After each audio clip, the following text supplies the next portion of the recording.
अब त्यत्रो लाइन बसेर नागरिकता बनाए, सबै काम नागरिकताबाट भइरहेको छ भने यो राष्ट्रिय परिचय पत्र चाहिँ के को लागि रहेछ? आखिर के हो यो राष्ट्रिय परिचय पत्र?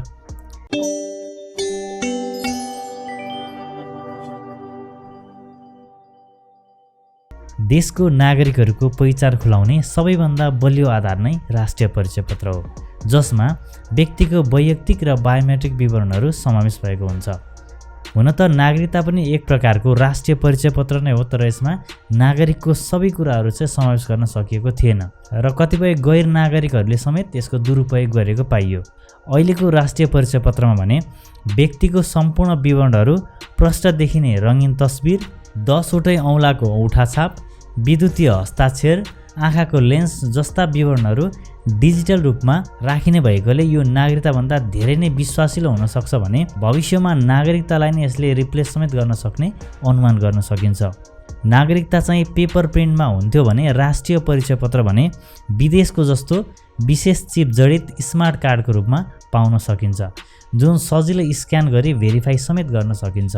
अहिले पासपोर्ट, नागरिकता लगायत विभिन्न कार्यको लागि चाहिँ राष्ट्रिय परिचय पत्र बनाउन अनिवार्य भएको छ र पछि यो कार्ड लागू भए पश्चात राज्यबाट प्रदान गरिने सम्पूर्ण सेवा सुविधा प्राप्त गर्न पनि यो कार्ड आवश्यक पर्ने हुँदा हरेक नागरिकले यो कार्ड चाहिँ बनाउन अति नै आवश्यक हुन्छ। आजको यस भिडियोमा म तपाईलाई कसरी राष्ट्रिय परिचय पत्रको लागि अनलाइन आवेदन दिन सकिन्छ भन्ने कुरा सिकाउन गइरहेको छु र यहाँले मेरो भिडियो पहिलोपल्ट हेर्दै हुनुहुन्छ भने च्यानललाई सब्स्क्राइब गरी भिडियोलाई लाइक गरेर भिडियो अगाडि बढाइदिनु हुन अनुरोध पनि गर्न चाहन्छु। So let's start. सबैभन्दा पहिले चाहिँ हामीले यो राष्ट्रिय परिचय पत्र तथा पञ्जीकरण विभागको आधिकारिक वेबसाइटमा जानुपर्ने हुन्छ, dinidcr.gov.np। अब यो साइटमा गइसके पछाडि थोरै स्क्रोल गर्यौँ भने यहाँ तलपट्टि राष्ट्रिय परिचय पत्रको अनलाइन आवेदन भन्ने अप्सन देखिन्छ, यसमा यहाँले क्लिक गर्नुपर्ने हुन्छ। अब यति गरिसके पछाडि फाइनली हाम्रो यो enrollment.dinidcr.gov.np यो वेबसाइटमा हामी रिडाइरेक्ट हुनेछौँ। एनआइडी प्री इनरोलमेन्ट सिस्टम भनेर यहाँ देखाइरहेको छ। अब यो राइट ह्यान्ड साइडमा छ लगइन इन्डिभिजुअल्स र अर्को लगइन फर सर्भिस प्रोभाइडर। हामीले चाहिँ लगइन फर इन्डिभिजुअल्समा यो लगइनमा क्लिक गर्नुपर्ने हुन्छ। अब त्यस पछाडि इन्टर योर मोबाइल नम्बर, यहाँले चाहिँ आफ्नो मोबाइल नम्बर चाहिँ इन्टर गर्नुपर्ने हुन्छ। अब यति गरिसकेर नेक्स्टमा क्लिक गर्नु होला। इन्टर योर ओटिपी नम्बर, अब यसमा चाहिँ 4 डिजिटको ओटिपी नम्बर चाहिँ तपाईँको मोबाइलको मेसेजमा आउनेछ र यदि आएन भने यो मुनिपट्टि डिन्ट गेट भेरिफिकेसन कोडमा क्लिक गर्नु होला। यसमा रिसेन्ट कोडमा मेरोमा चाहिँ ओटिपी कोड आइसकेको छ, म इन्टर गर्दैछु ओटिपी कोड। ओके, अब त्यस पछाडि यो न्यू इनरोलमेन्टमा क्लिक गर्नु पर्यो। अब यहाँ चाहिँ एउटा पपअप ओपन भएको छ, अनलाइन आवेदन भर्नु पूर्व ध्यान दिनुपर्ने कुराहरू भनेर यसमा केही जानकारीहरू यसमा दिइरहेको छ। नेपालीमा भर्नुपर्ने फिल्डमा नेपालीमा र इङ्ग्लिसमा भर्नुपर्ने फिल्डमा चाहिँ इङ्ग्लिसमा टाइप गर्नु पर्यो। अनि त्यस पछाडि नेपालीमा भर्नुपर्ने फिल्डमा चाहिँ नेपाली युनिकोड रोमनाइजको लेआउट अनुसार टाइप गर्नु पर्यो। अब त्यस पछाडि विक्रम सम्वत र इस्वी सम्वतमा डेट राख्नु पर्यो। यो एस्ट्रिक रेड एस्ट्रिक छ, यो रेड एस्ट्रिक भएको ठाउँमा चाहिँ यो चाहिँ फिल्डहरू चाहिँ म्यान्डेटरी हो, यसलाई चाहिँ ब्ल्याङ्क छोड्न मिल्दैन। अनि एपोइन्टमेन्ट डेट लिँदा आफूलाई पाएको पर्ने स्थानबाट चाहिँ लिनु होला भन्ने कुराहरू छ। यी कुराहरू यहाँले सरर पढिसकेर यो क्लोजमा क्लिक गर्नु होला। अब त्यस पछाडि यसमा चाहिँ एउटा, दुईटा, तीनटा, चारवटा, 5वटा स्टेपहरू छ। यो 5वटा फर्महरू फिलअप गरेर हामीले चाहिँ सबमिट गर्नुपर्ने हुन्छ। र पहिलो सेक्सनमा छ एप्लिकेसन डेटा। अब यसमा मेन एप्लिकेसन डेटा देखाइरहेको छ, यहाँले चाहिँ यसमा यो फिल्ड छ, यसमा यो एस्ट्रिक लागेको छ रेड कलरको, यो भनेको चाहिँ म्यान्डेटरी फिल्ड भयो। यहाँ चाहिँ इन्टर गर्नै पर्ने हुन्छ, किनभने हामी सबैको फर्स्ट नेम त हुन्छ तर यो मिडल नेम भनेको कसैको नहुन पनि सक्छ, त्यही भएर यहाँ चाहिँ एस्ट्रिक छैन।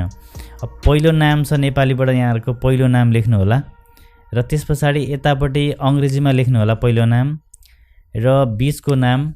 यसमा बीचको नाम छ भने लेख्नु होला र बीचको नाम छैन भने चाहिँ ब्ल्याङ्क छोडिदिनु होला। अब यसमा थर्ड टाइप गर्नु होला तपाईँको नेपालीबाट र जुन यतापट्टि लास्ट नेम अङ्ग्रेजीबाट टाइप गर्नु होला। अब यसमा चाहिँ यहाँहरूले जन्ममिति राख्नु पर्यो, इयर, मन्थ र डेट राख्नु पर्यो। ओके, यसरी जन्ममिति राख्ने बित्तिकै यतापट्टि चाहिँ अङ्ग्रेजी डेट आफै आउनेछ।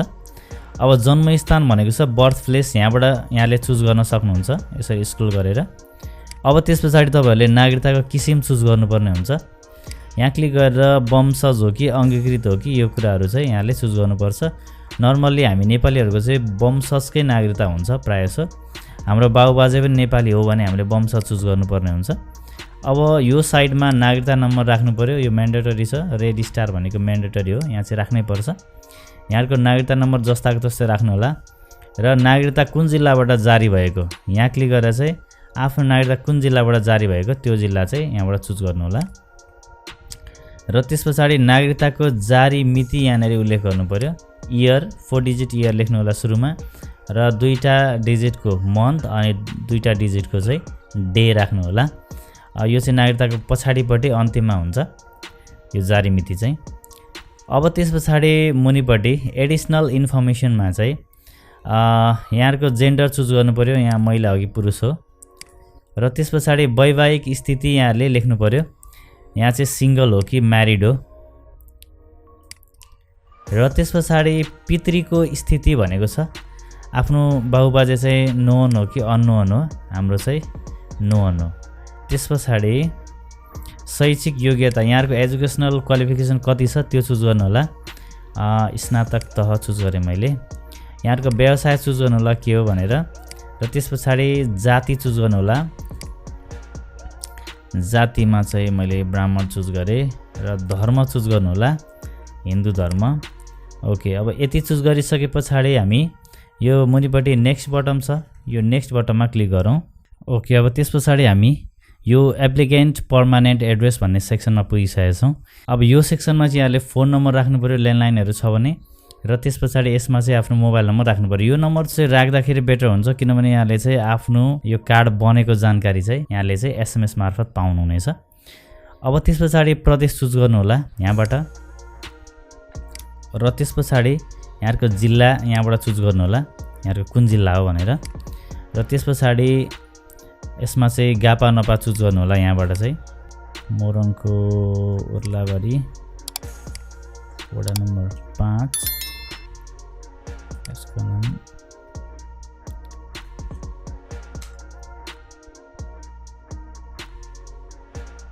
अब त्यस पछाडि यो एप्लिकेन्ट टेम्पोररी एड्रेस भनेको छ। अब यसमा चाहिँ तपाईँ चाहिँ अहिले कहाँ बसिरहनु भएको छ, यहाँको चाहिँ आफ्नो घरमै बसिरहनु भएको छ भने यो copy permanent address to temporary address भन्ने यसमा टिक लगाउनु भयो भने चाहिँ यहाँको चाहिँ पर्मानेन्ट एड्रेसै यसमा आएर बस्छ। र तपाईँ चाहिँ अहिले फरक ठाउँमा बसिरहनु भएको छ भने चाहिँ यहाँले चाहिँ आफ्नो अस्थायी ठेगाना चाहिँ एन्टर गर्न सक्नुहुनेछ। अब यति गरिसकेर यहाँले चाहिँ नेक्स्टमा क्लिक गर्नु होला। ओके, अब चाहिँ हामी यो जुन थर्डको फेमिली डिटेल्स भन्ने सेक्सनमा आइपुगेको छौँ।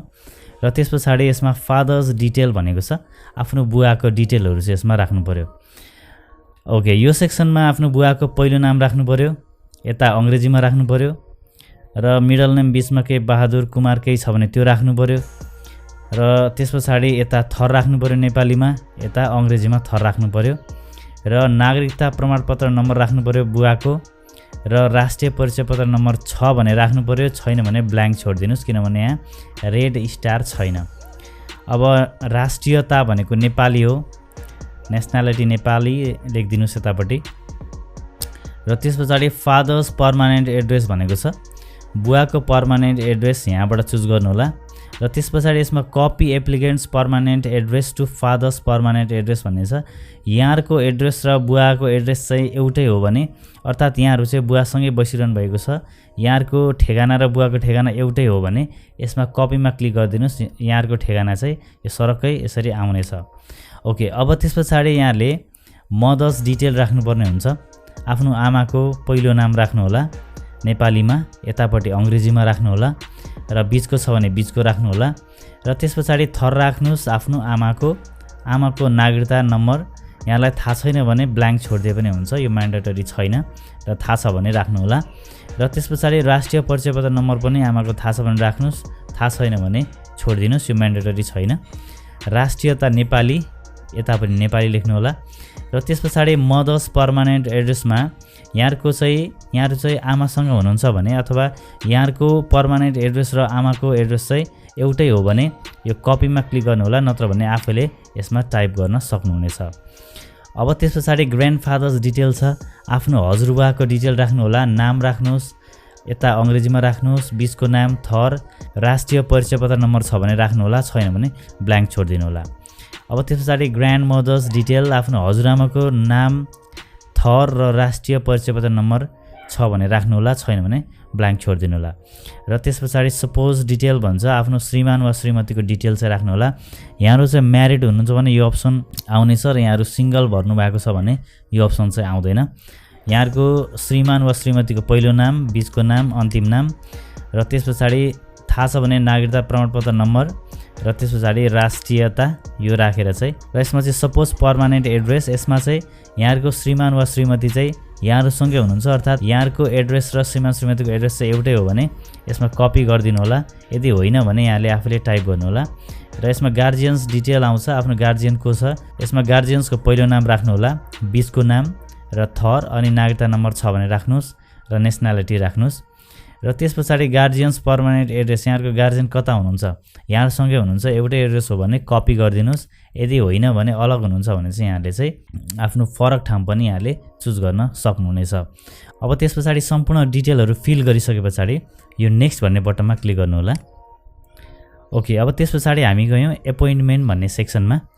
अब एपोइन्टमेन्ट डिटेलमा चाहिँ बायोमेट्रिक दिने स्थान, अब यहाँले चाहिँ आफ्नो नजिकैको बायोमेट्रिक दिने स्थान चाहिँ चुज गर्नुपर्ने हुन्छ। यहाँलाई चाहिँ कुन ठाउँमा चाहिँ सहज हुन्छ। म मोरङमा छु, त्यही भएर मोरङको नजिकै जिल्ला प्रशासन कार्यालय मोरङ मैले यसमा चुज गरेँ। ओके, यसमा एउटा पपअप आइरहेको छ, अर्लिएस्ट एभाइलेबल डेट इज 2080-02-17, सबैभन्दा नजिकको मिति 2080 जेठ 17 मा कोटा उपलब्ध रहेको छ। अब यो डेटमा चाहिँ हामी गएर हामीले चुज गरेको ठाउँमा गएर चाहिँ हामीले बायोमेट्रिक्स दिनुपर्ने हुन्छ, हामीले फिङ्गरप्रिन्टहरू अनि हाम्रो फोटो खिच्नुपर्ने हुन्छ सम्बन्धित ठाउँमा गएर। अब मैले ओकेमा क्लिक गरेँ। जेठ 17 मा चाहिँ हाम्रो खुल्ला रहेको छ र जेठ 17 मा तपाईले भ्याउनु न भने यो जेठ 17 पछाडिको यो डेटहरुमा चाहिँ यहाँले आफूलाई पाएको पर्ने डेट पनि चुज गर्न सक्नुहुन्छ। म 17 मा चुज गर्दैछु। ओके, अब यति गरिसके पछाडि यहाँले चाहिँ यो नेक्स्ट भन्ने बटनमा क्लिक गरेर चाहिँ अनि आफ्नो डकुमेन्टको प्रिभ्यू हेर्न सक्नुहुन्छ। सबै प्रक्रियाहरू सकिएपछि यहाँहरुको विवरण सहितको एउटा डकुमेन्ट देखिनेछ। त्यसलाई प्रिन्टर छ भने प्रिन्ट गर्नु होला र छैन भने प्रिन्ट अप्सनबाट सेभ एज पीडीएफ भन्ने अप्सन छानी पीडीएफ को रूपमा यहाँले चाहिँ डाउनलोड गरी प्रिन्टर भएको ठाउँबाट प्रिन्ट समेत गर्न सक्नुहुनेछ। र तोकिएको मिति र कार्यालयमा जाँदा फर्म भरिसकेपछि प्राप्त भएको प्रिन्टेड डकुमेन्ट साथै यहाँहरुको सक्कल नागरिकता लैजानुपर्ने हुन्छ। यसैगरी यहाँहरुको नागरिकताको ठेगाना र स्थायी ठेगाना चाहिँ फरक छ भने बसाइ सराईको सक्कल प्रमाणपत्र र विवाह भएमा पति वा पत्नीको नाम खुलेको प्रमाणपत्र पनि साथमा लिएर जानुपर्ने हुन्छ। अब कार्यालयमा गइसकेपछि यहाँले चाहिँ फोटो खिच्नु पर्यो, 10 औंलाको औँठा छाप, आँखाको लेन्स, डिजिटल हस्ताक्षर जस्ता सबै कुराहरू डिजिटल डाटाबेसमा अपडेट गराइसकेपछि राष्ट्रिय परिचय पत्रको आवेदन प्रक्रिया पूरा हुनेछ। अब केही दिनपछि यहाँले आवेदन दिँदा प्रयोग गर्नुभएको मोबाइल नम्बरमा राष्ट्रिय परिचय पत्र नम्बर अर्थात् NIN नम्बर चाहिँ प्राप्त हुनेछ र फिजिकल स्मार्ट कार्ड आउन भने केही समय लाग्नेछ। हस्त, यहाँलाई भिडियो कस्तो लाग्यो? यहाँहरुको सल्लाह सुझाव कमेन्ट गर्नुहोला र फेरि अर्को भिडियोमा भेट्ने बाचाका साथ आजलाई भने म बिदा चाहन्छु। हस्त, नमस्कार, ह्यापी ब्राउजिङ।